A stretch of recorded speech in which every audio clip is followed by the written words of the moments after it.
SG Reads. Hello fellow travelers, my name is SG and welcome to the channel. Today I'm going to go over the independent YouTube channel known as Rootkit, which is an analog horror series that has been suggested to me by not only the creator but several other people along the way. It has taken me a little while to watch all the videos because there are so many, and there are so many ideas that I had going into this, so many theories, so many different ones. I'm going to go over a couple of them, and at the same time I want to know what you guys think about it, because like I said, this is a lot of information and it is open to having its own theories, own scrutiny along the way, and I really did just want to talk about it, notice what I noticed about it, and put my theory out there, maybe even note another theory about it later on. But first, please do support the original creator. I'll leave a link to the series or to the YouTube channel down below in the comment section and in the description channel. So please, if you like my content though, please leave a like, comment, subscribe down below. I'd really appreciate it. And let's get to it, shall we? As I said, I'll be focusing on the End in White seasons because that seems to be the main series of the channel, while at the same time there are several references to it outside of these main elements, if you will. And I might talk about those in a little bit, but for now we're going to talk about the seasons as a whole, considering that there's so much information that I could have said that along the way. But for now, let's just get started. Now in this one we are seeing in this set of videos, we are seeing a certain rise, if you will.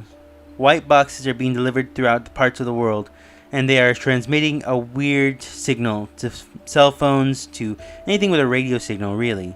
Which is why so many of the videos are done in an analog style, aka a VHS style. Because now technology is kind of at this weird point where it's not working, but at the same time it is. And when people are infected by a certain disease, we call it the bright disease, they suddenly act more animalistic. They start acting weird. Their skin starts kind of getting a little stiffer along the way, and at the same time they start attacking people such as doctors, orderlies, or even just family members with no sense of real what's happening. The white boxes are more divulged into, with having a weird reaction to cell phones, and nothing really about them other than that they may be from an organization called the Rootkit organization. So for the most part, that's what we got for season 1, and that it's really been building up to this point. So much so that it's even starting to kind of mutate and transform, starting to go after people that it deems as a threat to it. So that's where we pretty much leave season 1, going down into season 2, where we get to more of a personal state with all of what's happening, where we do get this idea that the disease is spreading amongst just regular people. Season 1, we do know that it was spreading, but to a controlled state, to just several people, just a handful if you will. But now we know that somebody is out there actually getting sick. Somebody said their brother went missing, and now their parents are both being infected by this, showing symptoms of it, and are attacking them. And now these white statues have started appearing. Winter has come, and now we're starting to see more things crop up. What these statues mean we don't really know, but for the most part they don't seem to be hostile. Rather, they're there just to watch as everything happens. We then go to see more of this young person looking for his brother, seeing that he's not where he should be, not at the college, not anywhere else. And we do get a video such as autopsy suggesting that that same person might be gone at this point, that he was found pretty much stiff as a rock, as a statue almost. And we do know that people are starting to get more and more agitated. But the curious part is, halfway through the series we start realizing that these statues are gone. The people, the infected, are gone as well. Like they all went to the same place and now they're nowhere to be seen. They're not attacking people, but that's a good 85% of the people, as we see in the description of the series itself, leaving only a few to kind of be in this state. And then we also get these videos of somebody saying they remember what happened, they remember their part in this, that they may have been either a hacker or they were actually a doctor. I'm going to lean more towards a hacker because we get that idea. Now he's just roaming around the rummages of this world, trying to make sense of it, saying he's lost, he's looking for an exit, seeing if he can find something. The sky is different, it's become red. And suddenly he says something very odd, such as the simulation is wrong, it's ending. And pretty much ending with that note, that something is wrong and he knows it's wrong, and he feels slightly guilty about everything that's happened up to this point. leading us to Season 3, talking more about the memories he's had about everything that's happened, trying to go home. At the same time, something seems to be interrupting him. At first, it's meant to look supernatural, but we get more and more in depth with it, making it seem more, I guess you could say, AI generated, if you will. Claiming he's trying to find an exit, saying that he wants to rest now, that everything's wrong, that he found a way out, but it's a trick. There is no way out. He's stuck here. And we end this series on that note, where he's regretting the actions of himself and those they worked with. About 18 maybe.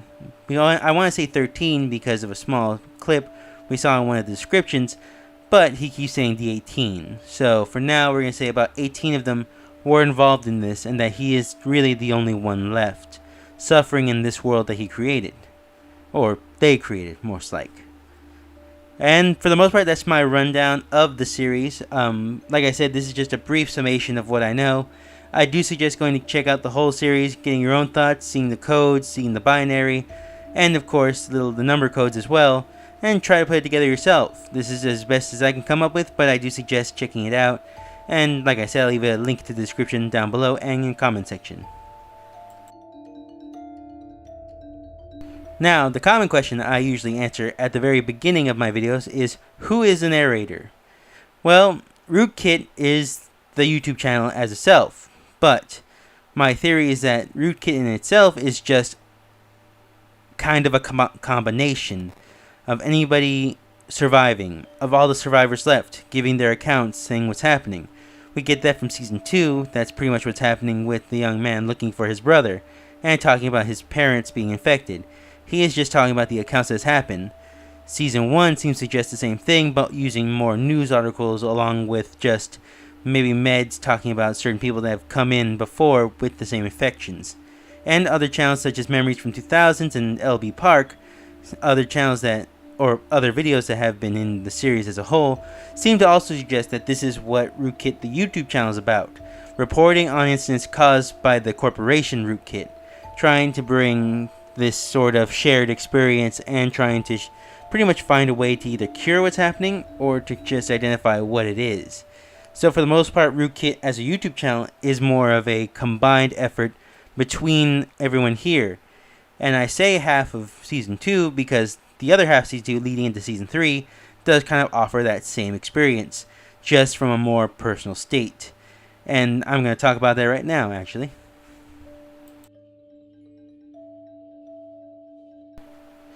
Halfway through Season 2, we get this idea that there seems to be a hacker that's been a criminal, for the most part, who has been in this, and he seems to be part of an organization. So we can assume that he is our main protagonist for either half the series or for the majority of the series, because they say that he was captured, taken care of, and at the same time has released himself from whatever captivity he's holding. So with that in mind, we do know that he had escaped and is stuck in this world that he's trying to overcome. He is the hacker. He was the employee of this corporation called Rootkit. But now he found himself stuck in it because he rebelled against them. Rebelled against their ideologies of trying to create a better world for themselves, for all of humanity. Realizing that whatever was promising this promise was in fact just tricking them, was just leading down a hallway of lies, if you will. And I use that terminology because that seems to be what we see throughout the series. Hallways, abandoned forests, abandoned buildings, and right away we know that whatever this thing is more interested in experimenting with people than it is actually offering them a better life overall. And he seemed to realize that during their experimentation period, realizing the true nature of what it is they were dealing with, and tried to back out, tried to warn people, but ultimately it managed to capture him along with the 18, the other scientists and or doctors that seemed to be part of this. Him becoming more of one with it, but more of a rebellious side of it, if you will. And why do I think all this? Well, let's get into the main story of it all, shall we? When I say the main story, I mean what's happening in this world as a whole, because there seem to be a few things. We constantly fit between two worlds, is my theory. We're constantly flipping between the real world, our world, where it exists, in this kind of post-apocalyptic world where everyone in the world, or at least 85% of people, have suddenly become these creatures or have gone missing as a total. We're just calling them affected for right now. So about 82% of the world at least. So what we do know about that is that whatever it is, it affects radio signals, or more specifically affects phones, computers, anywhere along those lines. So for the most part, we can suggest that once they get the signal beamed to them, either through the air, through the phones, or through hearing, it seems that it starts taking over their minds, makes them sick due to the main affects their hearing, their eyes, their skin, and puts them in a weird state in and of itself. So for the good 50% of the series, we do know that these people are starting to crumble in this kind of infection. They don't know where the infection is coming from, they don't know what's causing it or how it's being passed, but from what we can get, it's from the white boxes of Season 1. As I said, the white boxes are the answer. These things are transmitting a signal that's affecting everyone either with a phone or with some sort of anything that requires a satellite link.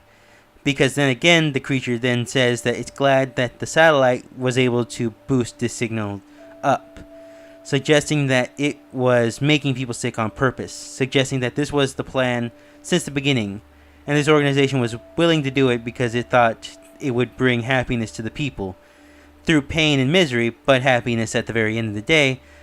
And what we learned from this rebellious agent, it seems that was a lie. He figured it was all a lie. So for now, that's pretty much why we have this VHS tape style video. It's the only one that doesn't have a radio signal connected to it and can be transmitted pretty safely to other people. Now, remember when I said it was happening in two worlds? Well, I just made sure that we know what's happening in the real world, this infection. But what I didn't know was that what's happening in the virtual world. Because it seems that the scientist that has gone rogue is stuck in a sort of virtual reality. He's stuck in a simulation where all this is happening, but it's not affecting him. It's either trying to indoctrinate him or trying to make him compliant. So for the most part, we've seen that he is trying to escape this virtual reality, but whatever this AI is, and he has called it an AI already, is trying to keep him locked away, trying to drive him crazy, trying to make him submissive. And I believe that's what's happening to all the other victims along the way. The infected we see throughout the series is that the infected are either acting crazy or they're acting animalistic, suggesting that maybe this AI is transmitting itself into the minds of all these infected, trapping them in their own world, trapping them in a state that seems to affect them negatively. And we get that because one of the victims from Season 1 suggests that he's hearing voices after being infected for a long period of time, and that it's constantly happening, and he's not willing to go along with it. He's fighting it. He's not suffering the final transformations at the very end of the day because of how hard he's fighting it. So at the end of the day, he did what he had to do, at the very most, leaving it at that. Really can't get more into that because that'd be spoiling the series. So for now, that seems to be the main crux of the situation, is that these people are themselves being affected by a computer virus being transmitted from cell phones or just any radio technology that's requiring a radio signal. So that would mean that along the way, those that aren't the portion of the world that's not infected, that's still living, are being attacked by these creatures or just watching them as they go. Because as time goes on, they seem to be less hostile. Most likely it's because they're giving in to the AI in and of itself, letting it take full control over their body. Where they go, they don't know. It seems they've gone to a different land or seem to have gone to a different area altogether, where they can be together in a certain way. We don't really know other than all that, but for now we do know that the scientist is still trapped in his weird limbo, trapped in the purgatory of his own creation, or should I say in their own creation, because it seems that the scientists have also made themselves sick, have also made themselves in this world. Is it a world of happiness and joy? No, it's a world of misery, as we can see through the footage. And I say that these footage are from him is because maybe at this point he has released himself from the AI's control or has finally submitted himself to it. And this AI is allowing itself to access the Rootkit YouTube channel, allowing itself to update into the video footage itself, showing that there is no hope for disobeying it, showing that this is the end of it all, and even says this is the end of the world for them, suggesting it's better to submit to the AI than it is to not, if you will. And that's my summation of what's happening in the two different stories that are happening in the series. Is this the end of Rootkit? The answer is no. Because while this is the end of that series, I do think the more recent updates, the more ones that come out, suggest that there are more scientists out there regretting their consequences. Such as we see in the non-canon section, we do get this idea that a scientist has been part of this. He regrets what happened with the Rootkit company, but overall, he knows he can't change it. Stuck in this world just like the first rebel we see. And now he's just the one having to deal with it, living in the dark reflection of the company that he lives in, more in tatters and with the foliage taking over overall.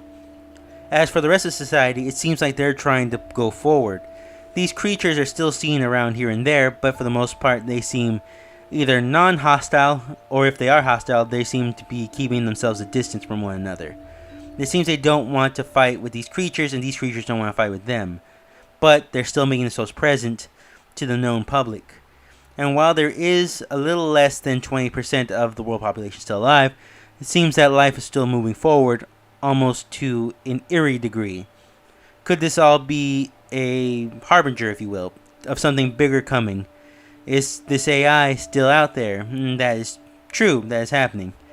So for the most part, if anything, Rootkit just shows that there is still a civilization out there. People are still trying to survive, still taking note of all the weird things happening around their home, around the area, around the world, period. And that the world did not end. It's just changing and going into its next phase. And if anything, I think that just shows that there is some hope that the Rootkit YouTube channel is trying to put out there for the most part. And where it ends up, we'll have to wait and see. See if they continue the series or if that's the end of it all. I think that's a good point to stop though for the series. It does leave a lot to the imagination and kind of suggests that it does end on a somber note, but also in a kind of deserved note.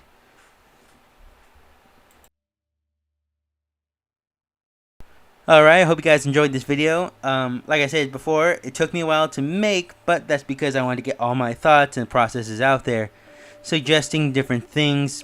This is the closest I can get to a conclusion for the most part. There are several other conclusions you can pretty much say. Maybe it's just a nature attacking science kind of situation. Maybe the same guy that we saw halfway through Season 2 is the same one we saw at the very beginning, but more of his mind's just reconstructing itself as it goes along. And that is also a possibility that I have dabbled with, but I didn't have enough proof for it. So for the most part, that's where I'm leaving it for now. Whether I'm right or wrong, I would like to hear your guys' opinion. What did you guys think of the series if you saw it? Or if you want to go check it out, go check it out. I think it's definitely worth a watch. I'll leave the seasons to 1, 2, and 3 down in the description, and of course in the comment section. Go check it out. I do suggest it, and don't take my word on it. Go check it out. It's really fun, very interesting, and very in-depth with a lot of details and information, along with a few codes that I'm sure a bunch of people do love deciphering themselves. Thanks again for watching. I hope you enjoyed. Thanks Rootkit for suggesting this, along with all those who have suggested as well. And yeah, I hope you guys enjoyed this video. Please leave a like, comment, subscribe down below. I'd really appreciate it. And have a great one. See you next time.